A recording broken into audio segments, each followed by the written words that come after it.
Aujourd'hui, le moi est au centre de tout et chacun veut être épanoui et sans entrave. Le bonheur est-il dans l'indépendance afin de ne pas être dépossédé de nous-mêmes? Est-ce que liberté et fidélité seraient incompatibles? Le couple s'inscrit dans cette tension entre un contrat et une dynamique. Un contrat qui maintient un espace délimité dans lequel chacun s'implique et une dynamique qui développe la relation pour un amour vivant et évolutif.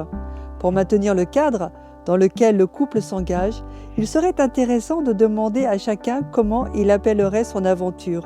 Avoir la corde au cou, ne plus être dans la solitude, pallier à des manques, se compléter, un besoin d'enfant, aller plus loin à deux, une sécurité matérielle, fonder une famille, construire à deux, etc. Se poser cette question personnelle permet d'ajuster son implication pour réellement s'investir et construire dans un projet commun. Bien que la fidélité et la liberté soient des postures personnelles et intériorisées, elles placent la question de la gestion des crises au cœur de cette aventure à deux.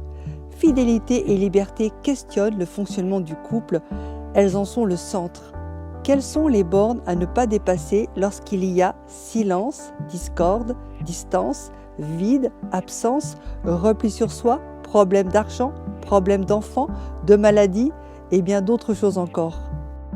En traçant en amont le cadre de la fidélité, nous pouvons inventer celui de la liberté dans le quotidien.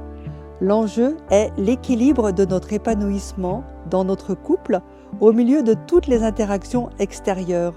Ce n'est qu'après des réajustements que la vision commune épanouit l'un et l'autre.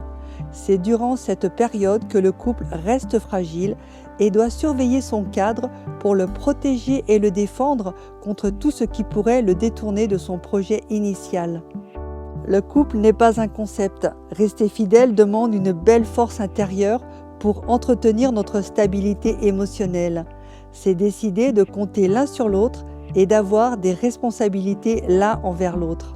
La fidélité engage notre corps et notre esprit, la liberté engage notre volonté et notre libre arbitre.